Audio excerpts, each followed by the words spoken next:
For the hour, there are new developments now in the race to cap that oil gusher. Admiral Thad Allen saying the containment moments ago, that containment cap is continuing to show promise.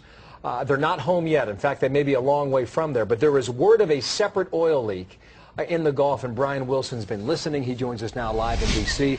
What did you hear from Allen, Brian? Well, we've been trying to dig on this story all morning long, and it does appear that the Deepwater Horizon leak is not the only oil leak occurring in the Gulf of Mexico right now. The environmental group SkyTruth has spotted what it claims to be, and take a look at some of these pictures, a 10-mile-long slick coming from the Ocean Saratoga rig.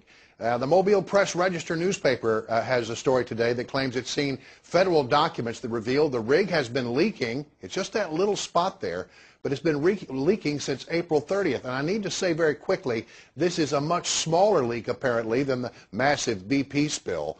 But it will provide ammunition to those who believe that offshore drilling should be curtailed.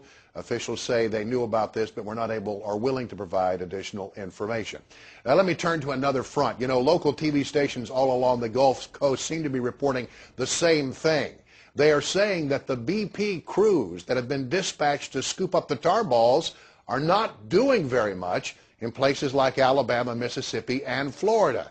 No direction out of WKRG in Mobile, a story that we'll be bringing you hopefully a little later today, that says that teams are taking 2-hour lunches, that they're working about 15 minutes an hour, and that they seem a lot more interested in gawking at women on the beach than of actually picking up the tar balls. Finally, I want to leave you with just a little bit of good news. We've seen so many of those pictures of birds that have been slimed with oil.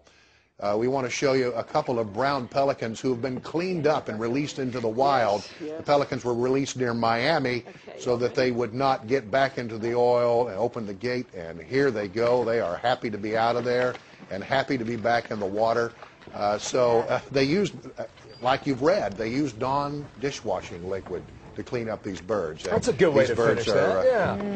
Have got a better days ahead. At some moment very soon, we'll lead with those pictures, okay? Thank you, Brian. Okay. Brian Wilson.